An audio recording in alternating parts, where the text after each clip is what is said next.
Hello everyone, welcome back to my channel. In today's video, we are going to learn how to remove a chat from Snapchat. If you want to clean up your chat feed or delete a conversation, this quick guide will walk you through these steps. Now let's get started. First of all, open your Snapchat app. Make sure that you have already logged in. Once you are in your main screen, you can see a chat button at the bottom of the screen. Tap on it.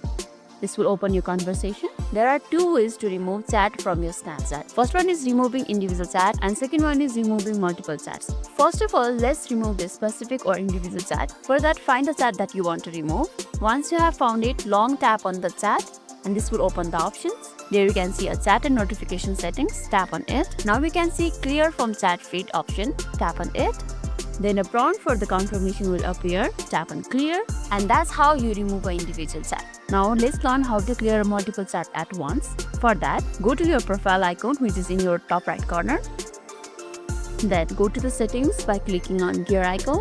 This will open your settings. Scroll down to account action. There you can see clear conversation. Tap on it. And here you will see a list of your friends. Tap on X next to each contact you want to remove or select all and clear all at once. For example, I want to remove my friend called Spring Roll. Tap on X button and it will ask for a confirmation. Tap on clear and your chat feed is clean. Now let's head back to the chat section. And there you have it. Removing chat in Snapchat is super easy and it helps to keep your chat list organized. If this video made your day a little bit easier, don't forget to like and subscribe for more amazing tips. Thanks for watching and I'll catch you next one.